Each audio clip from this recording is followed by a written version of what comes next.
Salut les amis, c'est El Crado, El Loco. Alors pour les gens qui s'inscrivent, les gens qui sont fraîchement abonnés, les gens qui passent et qui connaissent pas le principe de la chaîne, le but pour moi n'est pas de faire de l'actualité au jour le jour, c'est pas mon métier YouTube. Alors si tu veux, j'ai un PayPal en bas, à la limite, si ça devient mon métier, ouais je veux bien, mais moi je suis pas là pour faire, c'est pas une critique pour ceux qui le font, je suis pas là pour faire de l'information tous les jours. C'est pas un journal, c'est pas une radio.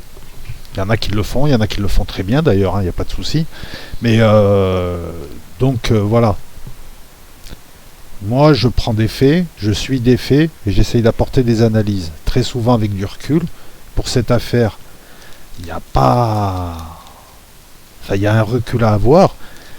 Mais si je me permets une troisième vidéo là, les deux précédentes ne sont pas monétisées, donc c'est même pas putaclic. Moi j'ai pas envie de faire tous les jours les pédophiles, les francs-maçons, Epstein, machin, et de rien dire. Je veux avoir quelque chose à dire. Jusque là j'ai dit des choses.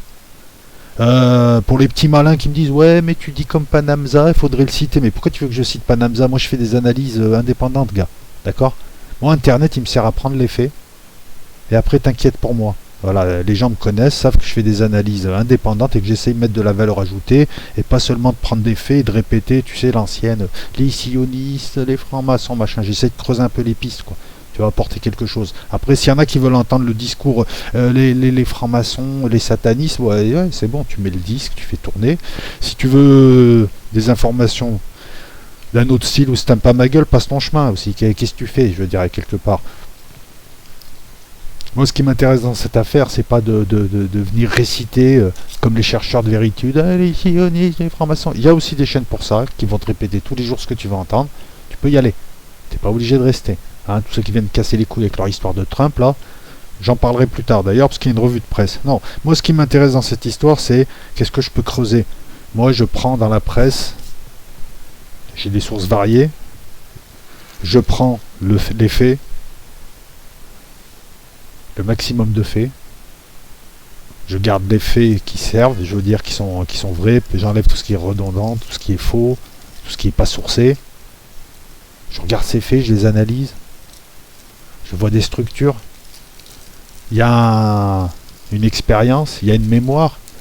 Je le replace dans une histoire, je vois des choses, ça me parle. Et je fais une analyse, voilà, donc j'ai besoin de personne et j'ai pas besoin de citer des gens. Et voilà, si des gens arrivent aux mêmes analyses que moi, c'est peut-être que le truc est bon. Ça m'a fait rire ça. Non mais je le dis sympathiquement, mais je le dis aussi quoi. Ouais, non, t'as des gens qui piquent les analyses des autres, bien sûr, oui, mais bien sûr. Moi les miennes je les retrouve ailleurs, mot pour mot quasiment. De gens qui attendent que je fasse une vidéo, ils viennent la voir et après ils font leur truc. Mais bon, je m'en branle, c'est le jeu, quelque part. Mais qu'on vienne me dire ouais t'as cité Panamza, il faut citer Panamza, non je veux pas citer Panamza. De Panamza ça fait peut-être 3 mois que je suis pas allé sur son site. Il fait du bon boulot, moi j'ai rien contre lui, perso. Il fait du très bon boulot et c'est un vrai journaliste d'investigation. Mais si Panamza pense comme moi et dit la même chose que moi, c'est peut-être que quelque part je suis pas si mauvais que ça et que mes analyses ont un petit peu de la profondeur, parce que lui il en fait de l'analyse en profondeur. Je connais son site. Voilà. Et t'inquiète pas que quand je cite quand je prends à des gens, je les cite. Mais j'ai pas besoin. Cette affaire Epstein, moi elle m'intéresse franchement parce qu'elle me permet de faire le lien avec tout un tas de choses. On a parlé d'Epstein, on a parlé de Clinton, on a parlé de Trump, ça sert à rien de radoter. Je te dis, il y a aussi des chaînes pour ça qui vont radoter tous les jours pour faire du putaclic. Moi, ça m'intéresse pas. On a parlé de Julica Brown du Miami Herald Tribune, Miami Herald tout court, de la famille McCluchy. On se demandait un petit peu, on s'est interrogé sur... ce serait pas aussi... C'est une piste, c'est une piste. À la base, peut-être que tout ce qui nous est dit est vrai. Donc ça aussi, je le dis. À la base, peut-être que tout ce qui est dit est vrai.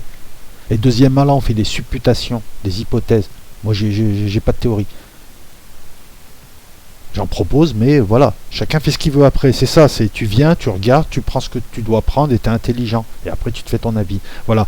On s'est interrogé donc derrière ça et on s'est même demandé si c'était pas une histoire de service finalement, parce qu'il y a des choses... Moi, je vous dis, il y a encore quelque chose qui me trouble dans cette affaire. J'arrive pas à savoir quoi. Il y a un élément. Dès que je l'aurai, je comprendrai. Il y a quelque chose qui bloque. Je vais faire le Colombo. Aujourd'hui, on va s'intéresser à Ghislaine Maxwell. Elle est là, Ghislaine Maxwell, regarde. Elle est là, je vais la faire bouger. Attends, hop. Voilà, elle est là. Hop. Faut que cette fois, je n'oublie pas les transitions. Elle est là. Elle est là, plus jeune. Ça va, hein, belle gosse quand même. Hein. Là, elle est là derrière le prince Andrew. Là, elle est avec Epstein. C'est elle qui domine, c'est elle qui dirige. Ça me rappelle l'américaine qui était la femme de George VI, je crois. Et qui en fait travaillait pour le Reich allemand. Bon, là, elle travaille pas pour le Reich allemand, c'est une mauvaise comparaison. Non, parce que vous allez voir ce que je vais vous dire. Non, non, c'est une mauvaise comparaison. Mais je veux dire, c'est elle qui dirige. C'est une femme de tête. D'ailleurs, il l'appelait The Lady House. La mère Macrel. Hein. Voilà, si tu ne sais pas. On va s'interroger sur cette femme. Bon, là, hein, maintenant, elle approche de la soixantaine. Ça, c'est Virginia Robert. Gioufre, je sais pas comment on pourrait dire. Gioufre. C'est une des nombreuses victimes. Il y en a eu beaucoup. Beaucoup plus qu'on ne le pense.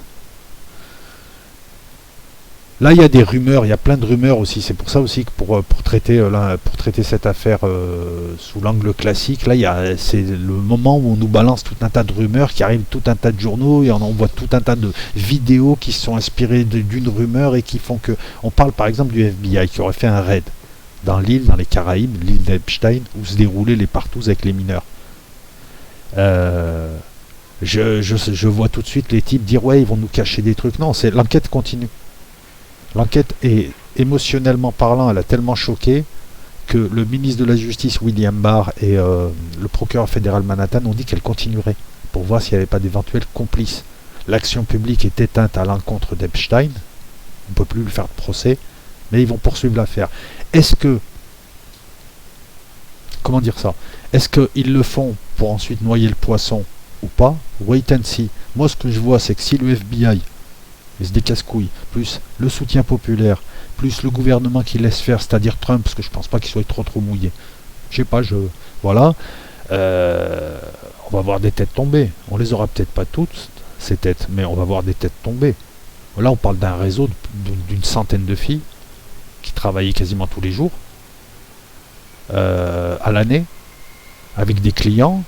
Il y avait du beau monde. Il n'y avait pas que un tel ou un tel. Alors moi je vais... alors on cite Clinton, on cite le prince Andrew. Moi je sais pas, j'y étais pas, j'ai pas les documents du FBI, je préfère être prudent, c'est une vidéo YouTube. En tout cas ils sont cités et il y en a d'autres. Moi je pense, et là c'est une prédiction, hein, c'est une prévision, pardon. Tout le monde peut la faire, je la fais. Attendez-vous à avoir des suicides. Voilà, là, tu cherches la vérité, ben, quand tu verras les journaux, étends ton champ d'action et tu vas voir qu'il y aura des suicides, des chefs d'entreprise, des trucs, des mecs, comme ça, tu vas voir. Et que ça sera en corrélation avec cette affaire. Et la progression de cette affaire. C'est un réseau. C'est un réseau. C'est un réseau qui a été monté plus par elle que par lui. C'est elle qui traînait, qui allait recruter dans les rues, à Central Park, à New York, des jeunes. Alors qui c'est cette femme? Bon.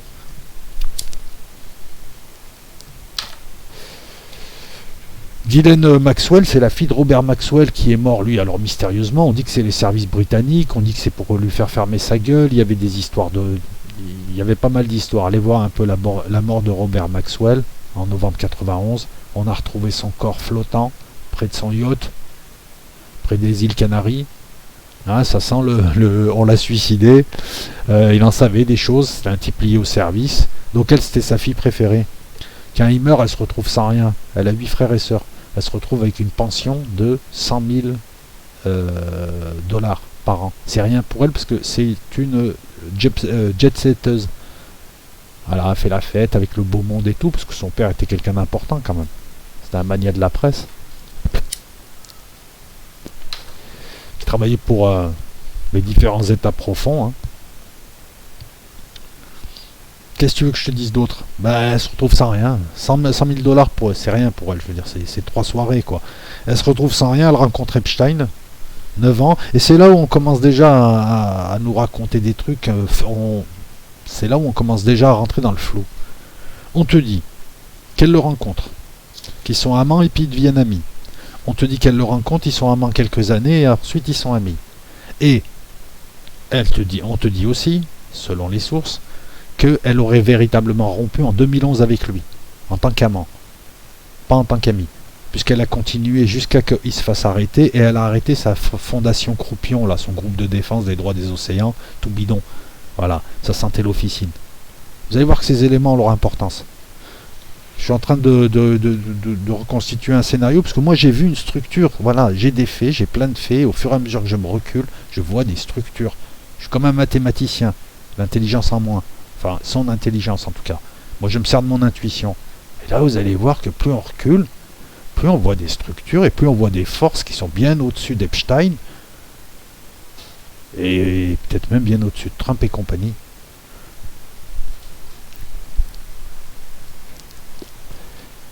Elle, c'est une jet-setteuse, elle le croise lui, c'est un prof de maths. On vous l'a dit ça que c'était un prof de maths? T'en déduis quoi alors? C'est quoi le corollaire? Le corollaire, c'est que c'est un type très intelligent. Il sait ce qu'il fait. Et ils vont former un duo amant et ensuite ami. Ça se fait, hein. Tu te sépares de ton ex, vous restez amis, ça se fait, ça existe. Mais, encore un indice. Tu vas voir où je vais en venir. Elle l'introduit dans le gratin. Ouais, sans jeu de mots vulgaire. Elle lui présente Clinton, le prince Andrew, elle lui présente tous les gens qu'elle connaît dans la jet set, ils sont bourrés, un peu de cocaïne, tu sais, tout le monde voit tout le monde. Elle lui ouvre la porte. Pourquoi elle lui ouvre la porte? L'amour. Regarde la tête qu'elle a, c'est une maîtresse femme, elle domine, elle manœuvre les hommes, je pense pas. Elle, son trip, elle, c'est le pouvoir.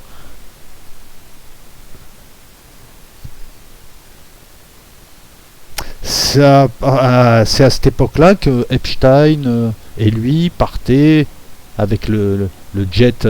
C'est à cette époque-là où Clinton et Epstein partaient en goguette sous des prétextes humanitaires divers en jet, avec le jet privé d'Epstein. En plus, c'est pratique pour Clinton parce qu'un président, un ancien président de la République, qui doit se déplacer avec son avion, il se fait repérer, il laisse des traces. En plus, il a toujours une protection. Alors que là, il est avec son pote, dans l'avion de son pote, on va moins le remarquer. Et puis en plus, il va être discret, il va éviter les aéroports. Donc il pourra aller partout où il veut, aller ramener, rabattre de la petite, des Lolita où il veut, d'où il veut. Vous comprenez le truc? Ça, franchement... non, mais ça, je le pense sincèrement. Maxwell, elle fondera une ONG, donc cette fameuse ONG en 2012, elle a dû s'inspirer de Clinton et de sa fameuse fondation Croupion. Ces organisations, très souvent, j'ai pas dit tout le temps, cachent des trucs derrière. Beaucoup d'ONG cachent des nids de recrutement à espions, permettent aux services de renseignement de se déguiser et d'être là où il faut être. Les fondations, ça permet beaucoup de choses. Ça permet de camoufler tout un tas de dépenses, tout un tas d'arrivées d'argent sur un plan comptable. Ça permet de justifier tout un tas de voyages. Ça permet de justifier tout un tas de déplacements. Alors elle, c'est la mer, hein, c'est les droits des océans. Non, mais franchement, elle a une tête à faire ça. Non, mais il faut arrêter, quoi.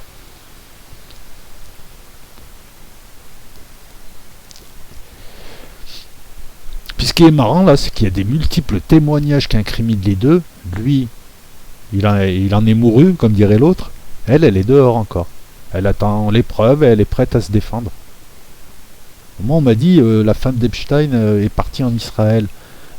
Intéressez-vous à elle, à moins que vous me parliez d'elle, mais je crois qu'elle est encore à New York. Hein.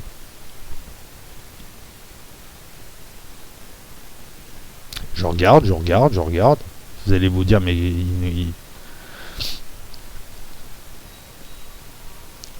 depuis 2015, elle est accusée par beaucoup de plaignantes. En tout cas, il y en a et puis des preuves solides. Hein.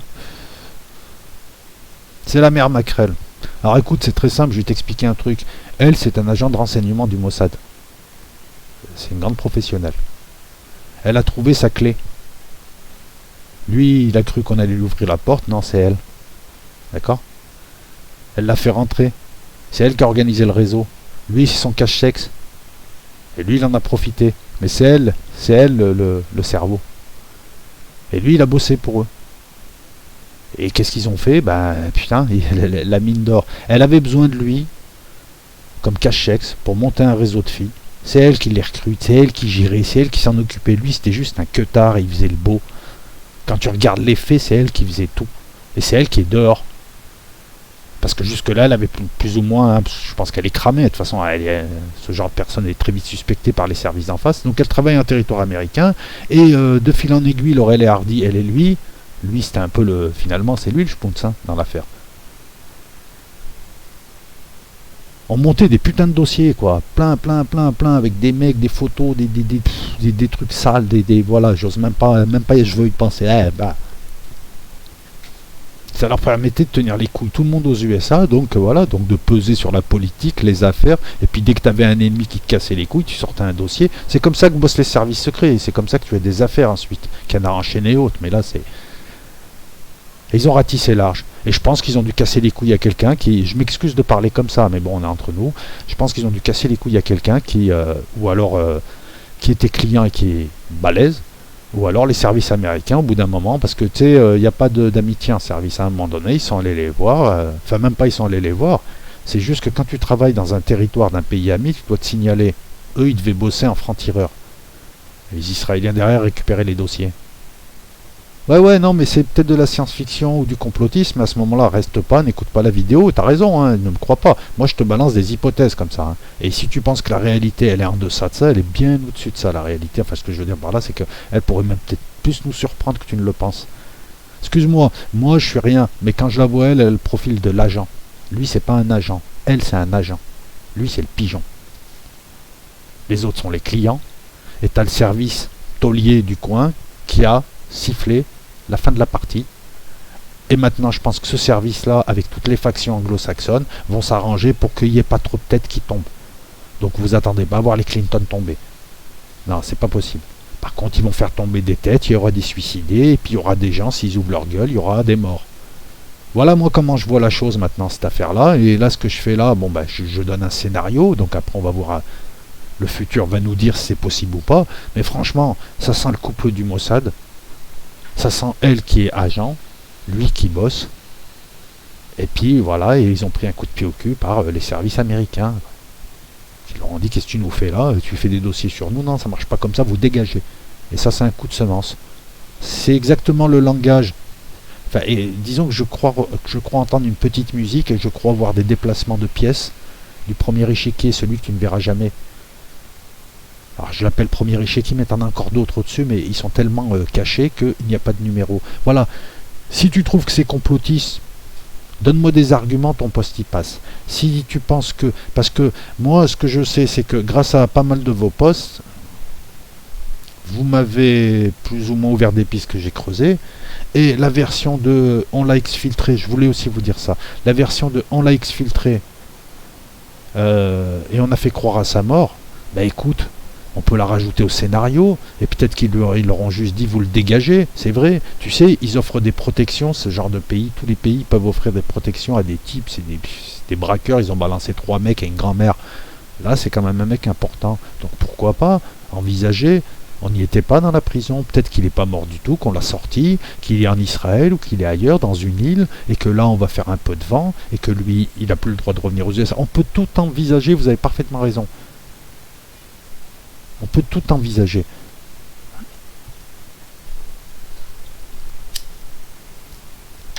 J'ai l'impression de tomber sur un roman de John le Carré. Mais se rappeler que voilà, oui c'est possible parce que les Israéliens récupèrent toujours leurs agents et ceux qui les ont aidés, sauf un cas. C'est vrai que le mec il a morflé, mais parce que les USA ont fait pression. D'ailleurs, ça illustre bien un petit peu ce que je vous raconte là. Vous avez le cas d'un officier américain qui bossait pour le chiffre, je crois pour la NSA, William quelque chose. Il faudra que je retrouve le nom. Qui était américano-israélien, qui a travaillé pour Israël et qui a livré des secrets de fou. Et je crois qu'ils l'ont relâché il y a très, très peu. Et tous les gouvernements israéliens voulaient le faire relâcher. Ce gars essaie de se réfugier dans l'ambassade israélienne à l'époque, dans les années 80, il y a même un film. Ils l'ont refoulé. Ça les faisait chier, mais les Américains les ont vraiment mis à l'amende en leur disant vous faites ça, il va y avoir un changement de ton. Et le gars, ils lui en ont tellement voulu qu'il a fait au moins 20 ans de prison. Ben, Epstein, c'est un peu ce genre de type qui a cassé les couilles à des gens et qui, voilà, et les Israéliens essaient toujours de récupérer. Donc on peut tout envisager. Voilà, c'était l'hypothèse Mossad. Mossad contre... Quand on dit CIA, vous savez, il y a tellement d'organisations, de trucs et tout, que finalement les noms, ça sert à rien. On va dire juste les services. Parce que la CIA, c'est ce qui est connu officiel, mais les groupes occultes, les trucs qui bossent sur un truc, les trucs qui bossent précisément, les gens qui doivent faire du sale, tu comprends ce que je veux te dire. Voilà, c'est des termes génériques. C'est des termes génériques, parce que derrière ça, il y a je ne sais plus combien de milliers d'agences de renseignement, en fait, en vrai, aux USA, spécialisées dans des petits trucs, des petits machins, à l'échelon local, à l'échelon... il faut savoir que là-bas, ils ont l'échelon municipal, la ville. Starsky Hutch, c'était des flics municipaux, les gars, je vous le dis, hein, ouais, ça casse un peu. C'était même pas... Ouais, c'était des flics de la ville. Après, t'as les flics du fédéraux, puis après, t'as les autres là, qui arrivent en costard avec des gros culs, là, le FBI, tout ça. Ça, c'est les flics payés par l'État fédéral. Bref, je m'égare. Est-ce que je vous ai tout dit? Oui. Non, mais cette nana, elle est jet-setteuse, et d'un coup, elle se met, après avoir un peu fréquenté Epstein, après avoir été maîtresse, elle se met à lui gérer son réseau. Il se sépare, elle lui gère son réseau de filles, et c'est elle qui organise le réseau, qui monte le réseau, qui fait. Et il s'est passé quelque chose entre le moment où elle l'a rencontré.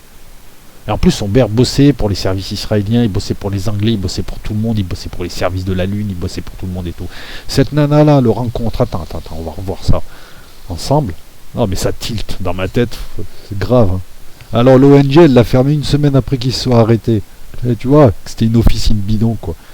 Bah, le fait de la clôturer permet qu'est-ce que ça permet, tiens, le fait de la clôturer. C'est un peu con quand même, parce qu'en fait, elle va cacher quoi? Elle va faire disparaître les comptes. Oui, remarque, ouais, c'est ça, en disant, ouais, c'est dans le déménagement. Alors attendez, non mais moi je veux savoir.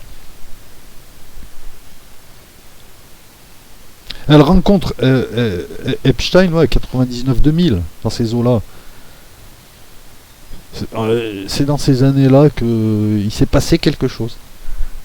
Je pense qu'elle est agent, elle a été tamponnée, et ensuite, voilà, ils ont bâti... non, mais c'est elle. Moi, je pense que c'est elle l'agent, et lui, c'est le pigeon. Bref, écoutez les amis, je vous prépare une revue de presse, pour quand...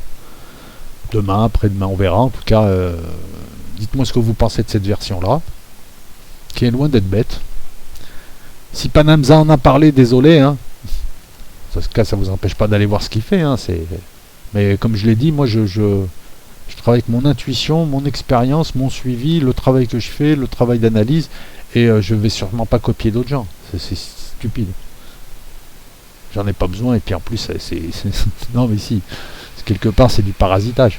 Terramar, ouais, son projet. Bon, écoutez, je vous ai tout dit, allez, ciao, à la revoyure. 22 minutes, ça va, c'est pas trop long pour une fois. La bise à toutes et à tous. Les posts sont préapprouvés, donc si tu vois pas ton post, il arrive. Les trolls bidons, là en ce moment, j'en laisse passer quelques-uns parce qu'ils ont un QI d'esthéticienne, ça me fait rigoler. Mais voilà, c'est fini la fête du slip. Donc sur cette vidéo là, je prends tout ce qui est argumenté et poli. Ciao.